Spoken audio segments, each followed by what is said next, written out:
CBS News, 60 Minutes, Sunday on CBS. At the CBS Evening News, we focus on solutions, finding solutions to healthcare problems, how much money we can spend on groceries, finding solutions to help people understand what are the right choices to make for you and your family.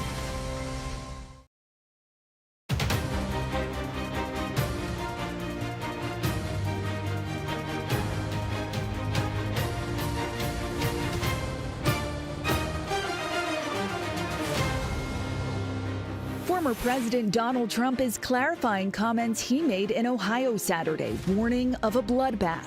After a lot of prayer and reflection, I've come to the conclusion that I won't be endorsing Donald Trump this year. Our basic freedoms are under assault. Freedom to vote, freedom to choose, and so much more. My predecessor and his allies in Congress make no apologies for it. Hello, I'm Robert Costa in Washington. Welcome to America Decides. Former President Donald Trump still facing criticism for those controversial comments he made at a campaign rally over the weekend. Now his former Vice President Mike Pence is refusing to endorse him. And the state of former President Trump's finances aren't looking that good right now. His lawyers now say today it's, quote, a practical impossibility to secure a bond for his $464 million civil fraud judgment. Meanwhile, President Biden is busy campaigning and spending time in the Oval Office. His campaign says they raised $53 million in February. Today, the president also spoke with Israeli Prime Minister Benjamin Netanyahu about humanitarian aid needed in Gaza. Finn Gomez and Jake Rosen join us now. Finn is our political director here at CBS News. Jake, a top-notch campaign reporter. Let's begin by listening to former President Donald Trump's comments over the weekend at his rally. Let me tell you something to China. If you're listening, President Xi, and you and I are friends, but he understands the way I deal, those big monster car manufacturing plants that you're building in Mexico right now, and you think you're going to get that, you're going to not hire Americans, and you're going to sell the cars to us. No, we're going to put a 100% tariff on every single car that comes across the line, and you're not going to be able to sell those cars. If I get elected, now if I don't get elected, it's going to be a bloodbath for the whole, that's going to be the least of it. It's going to be a bloodbath for the country. That'll be the least of it. Finn, what's the Trump campaign's response today to how this is all playing out? It's a controversy that's sparking criticism from Democrats. Some Republicans have urged Trump to use different kinds of words, even if he's talking about the context of the automobile industry. They say that, and I spoke to several members close to Trump today, and they say that this has been strongly taken out of context. They believe that this is an issue that he's been railing on for since the 80s, and they believe that the bloodbath comments, he was referring specifically to the auto industry. Of course, Jake was there, and and you talk to others, and critics say that this is essentially a dog whistle to his base. But among the Trump advisors, they believe that this was specifically about the auto industry. So this is one part of the rally. Jake, you were there on the ground covering it for CBS News. Put aside the controversy over this specific passage of the speech. What exactly is Trump doing right now as the general election campaign ramps up to stoke his base, to maybe underscore certain grievances? What's the read from digesting it all from the site? Well, I think the big thing, Bob, is what he did at the beginning of the rally on Saturday. And it was saluting to the Justice for All song, which is a song that features Donald Trump and also some of the January 6th defendants held in the D.C. jail. He saluted the campaign PA announcer that basically calls Trump on the stage, said that they were hostages. Trump repeated that at the beginning of the speech. And he also saluted as a video played showing the violence and destruction on that day of police officers being injured. And I think that's a really important thing when we consider the kind of 3,000-foot view here of Trump's content, Trump's claims on Saturday and Trump's comments about bloodshed and bloodbath. I just think that's a really important thing to remember going into his grievances on 2020 and how he repeated, that the election was rigged even just a couple minutes ago on a radio show interview. But he did admit Saturday that he did lose the election, but that grievance is 100% still there. I mean, January 6th hovers over this entire campaign for Trump.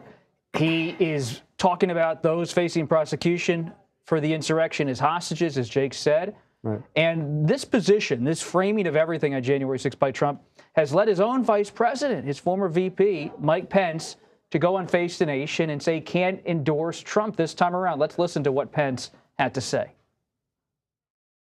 I said it during my presidential campaign. The president and I have profound differences, and many people think it's just over January 6th. And frankly, the fact that the president continues to insist that I had the right to overturn the election that day is a fundamental difference.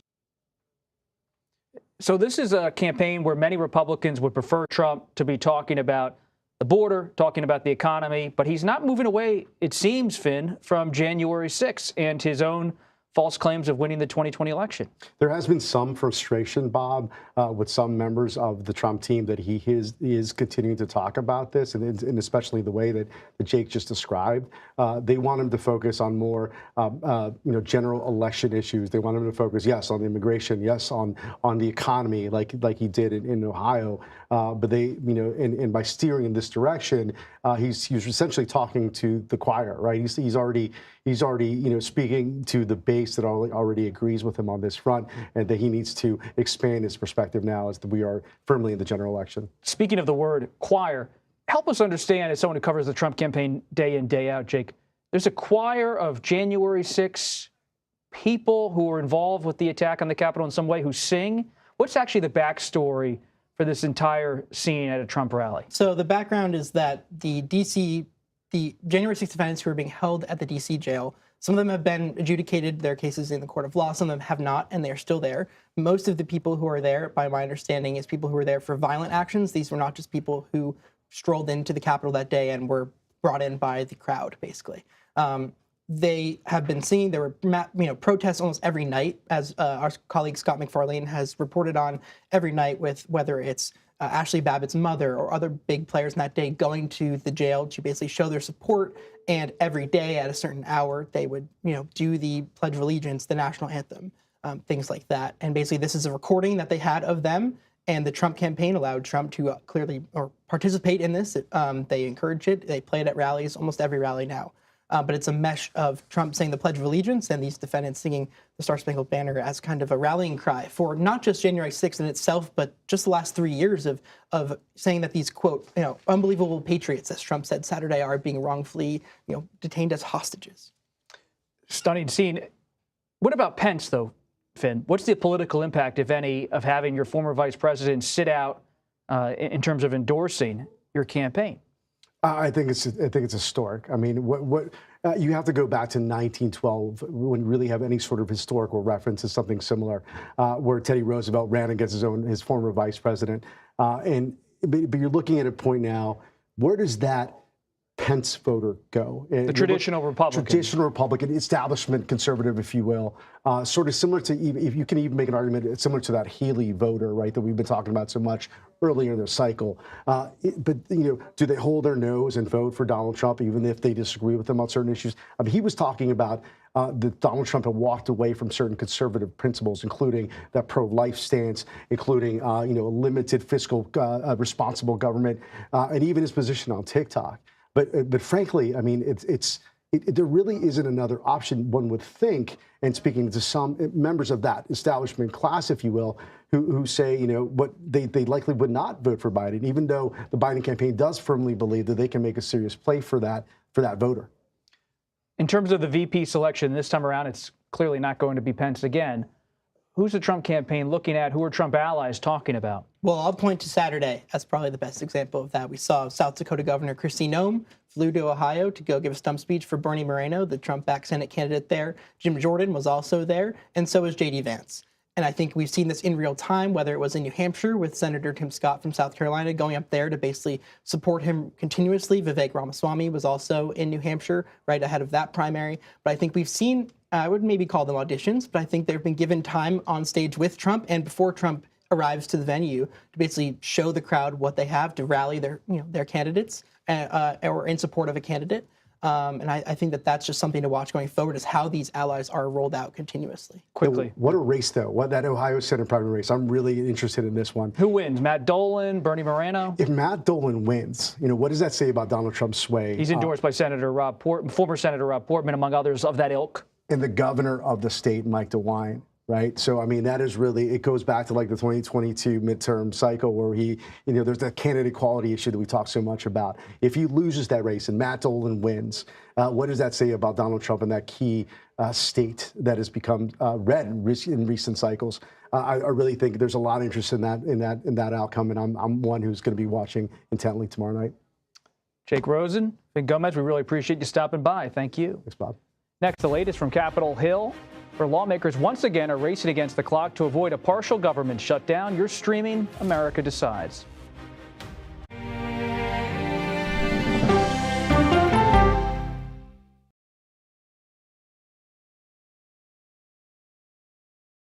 Mr. President, there's a lot to talk about. A lot to talk about. If China invades Taiwan, what will the U.S. Navy do? Here in Tel Aviv, second siren in about 10 minutes. This Humvee just pulled up and said, it's time to leave. The CBS Evening News with Nora O'Donnell.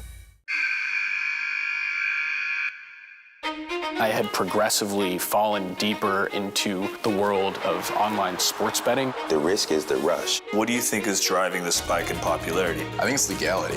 If it's legal, I'm going to use it. There are ways to bet when you are 18. We've created an epidemic of child gambling. You can't walk into a male dormitory in a college campus without sports betting happening. It's America's most neglected problem. I used sports betting as a way to escape, when in reality, I'm choosing self-destruction. Whatever I had left, it was gone. The purpose of the industry is to get you to play to extinction. And that means until all your money is gone.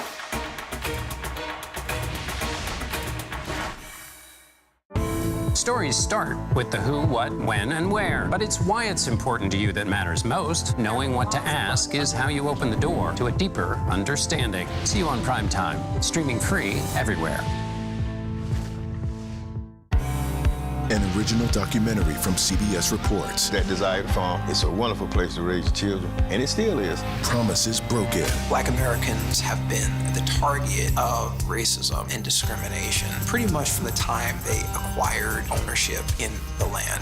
Costing black farmers hundreds of billions in generational wealth. They did everything to make sure we were run off that land. But communities are uniting to continue the fight. Collective ownership is powerful. To keep their land and their dreams alive. To watch my children play on land that we own means everything. So land is power. Most definitely. 40 Acres and a Mule, now streaming on the free CBS News app.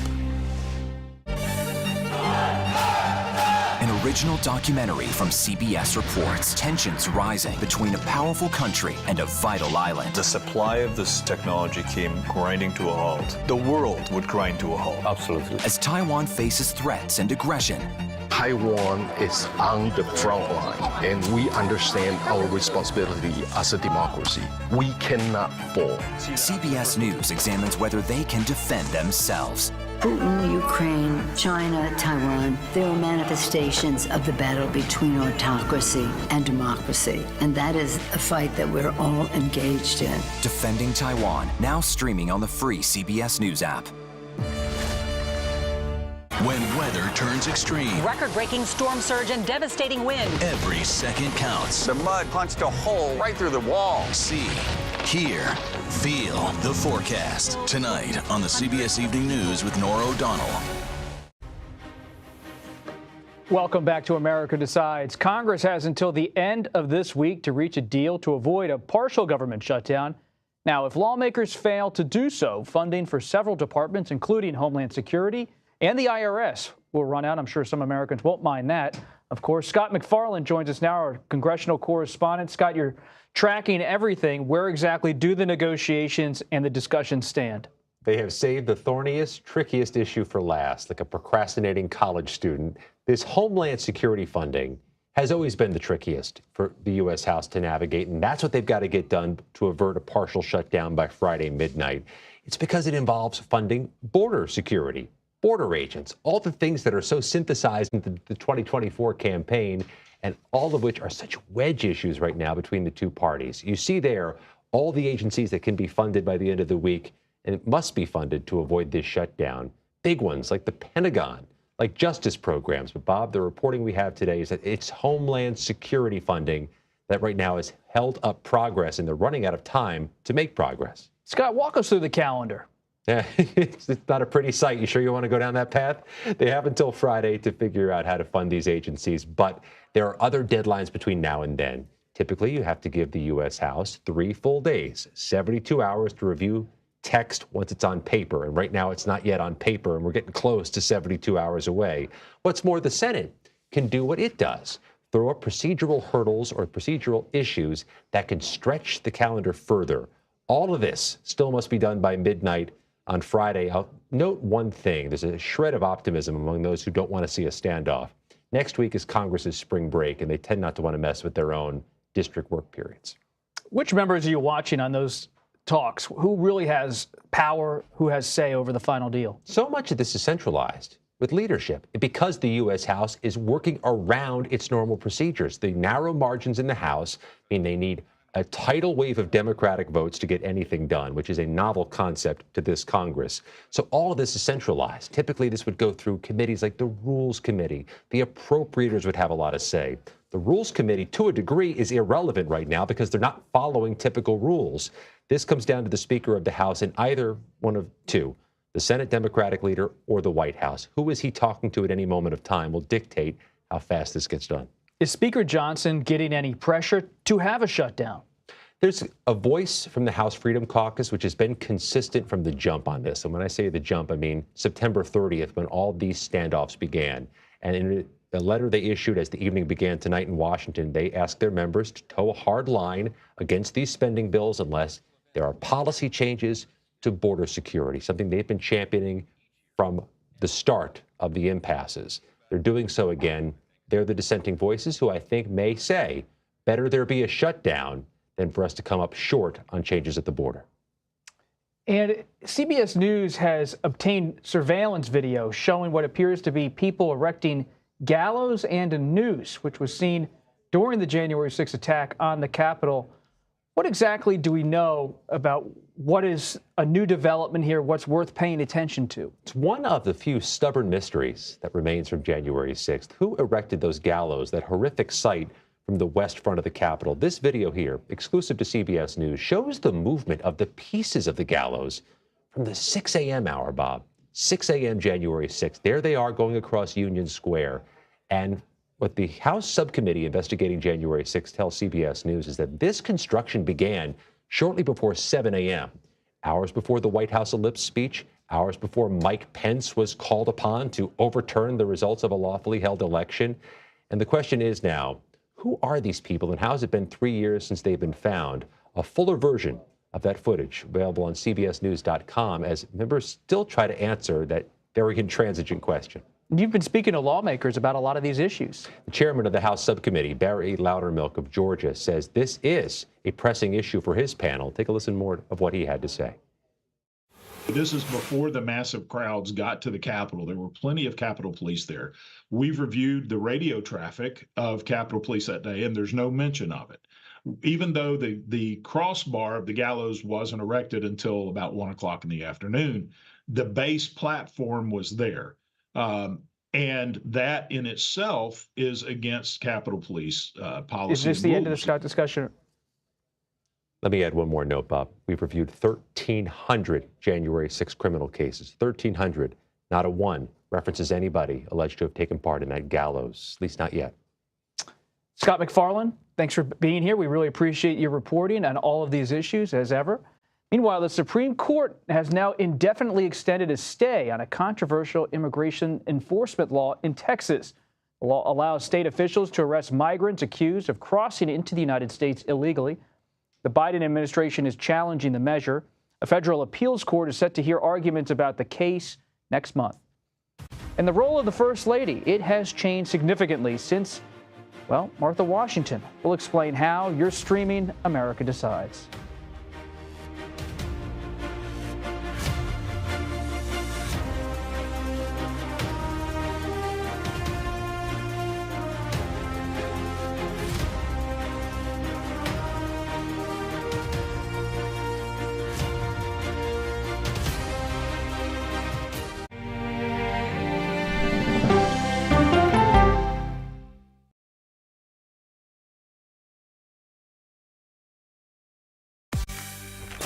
on our places, bright, shiny faces. When you wake up in the morning, we want to be your go-to team. Nate has one of the quickest minds I've ever seen. Tony has a way of making people feel comfortable. Gail has this unbelievable knack to ask the question that you're asking at home. I've been told I could talk to a tree, and that's pretty much true. I don't go to work in the morning. I go for coffee with my two good friends, and we talk about the world. Your morning routine just got better. CBS Mornings, weekdays at 7. It didn't seem like anything could happen, because nothing ever happens in East Palestine, but it did. Authorities released toxic fumes from 5 derailed train cars. Residents, please evacuate. Acute bronchitis due to chemical fumes. Did you ever have these problems before the derailment? No, ma'am. This neighborhood's not safe no more. We can assure the community that there's not vinyl chloride entering their communities. Then why are there so many people feeling these various symptoms of bloody noses or difficulty breathing, bronchitis? That's a hard question to answer. We're talking about one of the most blatant releases of a mixture of some of the most toxic chemicals that we've seen in America. I feel like now I have a duty to warn other communities. If my daughter has to watch me die of cancer, at least it saves someone else.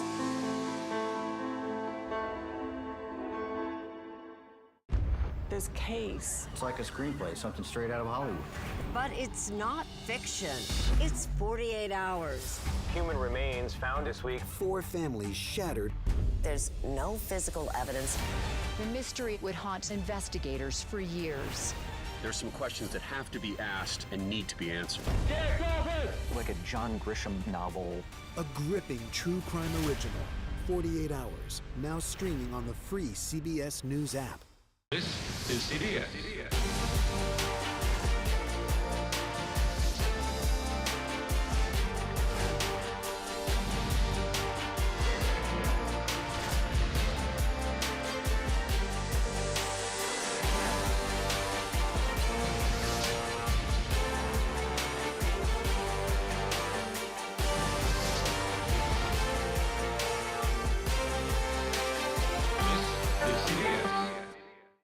Hello, everyone, and welcome to our Dragon capsule here in space. Sightseers in space, the thrill of a lifetime. Seeing the Earth from space, it was so exhilarating. But the risks that come with the territory. There have been 4 fatal accidents. That's a 1% fatal accident rate. Might make you look before you launch. If you had 1 out of 100 airplanes falling out of the sky, we'd have a public crisis. Space tourism, now streaming on the free CBS News app. Stories that inform. You can be really old at 60, and you can be really young at 85. Inspire. How do we unlock the power within ourselves to be who we want to be? And brighten your day. The best part of fame is making people feel good. Always send the people home happy. Make every day a little more like Sunday morning. Here comes the sun. Stream now on the free CBS News app.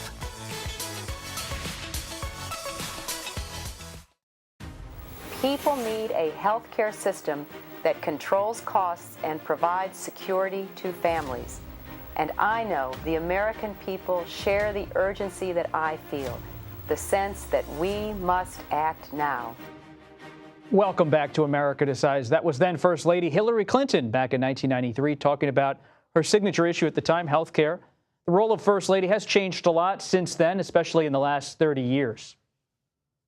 New York Times White House correspondent Katie Rogers joins us now. She is the author of the book American Woman, The Transformation of the Modern First Lady from Hillary Clinton to Jill Biden. Katie, congratulations on the book. It's a terrific read. Thank you. I've learned a lot, especially about First Lady Jill Biden. You spent time with her during the course of your reporting. What was the big takeaway about her influence in this administration? I think my big takeaway is that she is way more influential than I think she would publicly say or acknowledge. I think that she is somebody that her husband trusts implicitly. I think he's somebody, as you know, who has a very small circle of advisors and confidants around him. And at the center of that circle is the First Lady. She is not involved in every sort of policy discussion. I think she was involved in his student loan forgiveness program, for example, because she is an educator. But she's involved in everything political. She was part of the team that signed off on the No Malarkey bus tour in 2020, and she is somebody who watches closely over campaign videos and how he looks and presents himself. She's somebody who really is looked upon to sort of say, yes, this is letting Joe be Joe. This is the Biden we know. She's very, like, the keeper of sort of that legacy along with him. A true confidant of President Biden. I thought it was really intriguing how you look at Hillary Clinton's experience and how that forged how the First Lady often operates in the modern era. Why did you decide to use Clinton as a sort of tentpole in this broader discussion? I think because she was the most ambitious modern First Lady that we have had. I think Eleanor Roosevelt is sort of the standard bearer for a First Lady who really took on her own initiatives and spoke on behalf of the president and held her first, her own press conferences and the like. But Hillary Clinton was somebody who had a law career. She was educated. She had the confidence of her husband on a policy-making level to take on healthcare. He assigned that to her within months of taking office, and really looking at, what they call in politics the scar tissue that came with the Clintons sort of pushing too far, too fast on an initiative and having the First Lady as sort of the leader of that. So that was one major reason. And another, it's just the 90s were a decade where our technology was changing rapidly. The discourse around politics was beginning to really change. The Clinton impeachment really was the precursor to what we see now with tribalized politics. So she really just seemed like a natural bookend to sort of exploring this, I guess, generation of millennial First Ladies. When I was reading your book, it seems like I used to think the worst job in Washington was vice president. Yeah. But this job of being First Lady, the first spouse, if we have a first female president in the coming years, it'll be the first spouse or whatever they end up calling it. It'll be interesting to see what they come up with. Because first gentleman, it seems a little like 19th century. It does. But this job is vague. There's no job description. Yeah, and it's not even a job. It's, I call it in the book, the most scrutinized volunteer gig in the country. And it's really the only role in American politics that you can think of where somebody is expected to do this out of the goodness of their heart. And it is a job that can be incredibly isolating.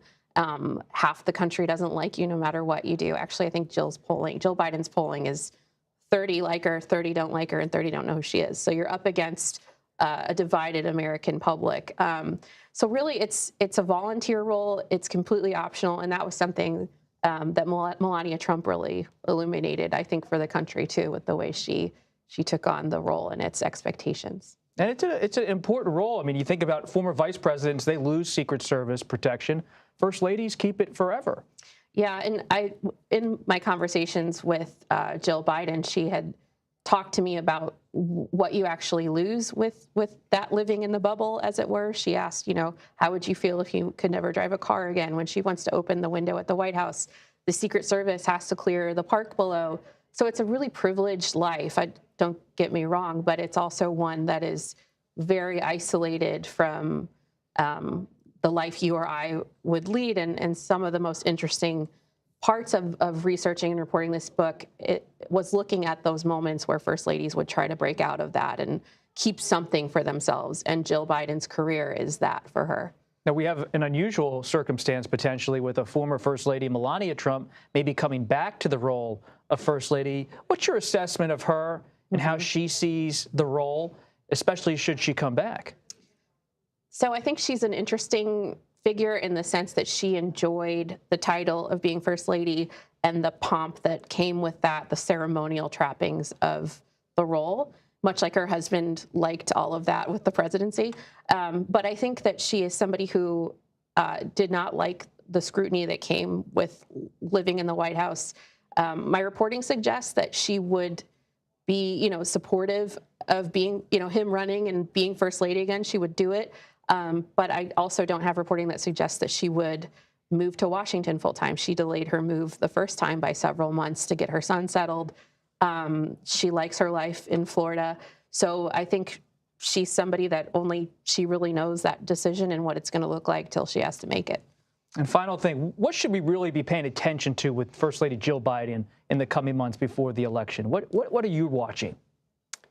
I'm watching how she speaks about Donald Trump, the former President Trump. She is somebody who's really gone directly at him and his track record, particularly on women's rights and reproductive rights. She is somebody who's an enormously popular surrogate for her husband. She's a fundraising draw. I think her fundraising emails are a huge grassroots donor draw. So I think I'm looking at what she is saying as she tries to strike a deeper contrast against former President Trump and her husband. Katie Rogers, the author of American Woman, really great read, insights into our country, the East Wing, a lot to learn from this role and this book. Katie Rogers, thank you. Thanks. That does it for today. We'll be back with another edition of America Decides tomorrow at 5 p.m. Eastern. You're streaming CBS News.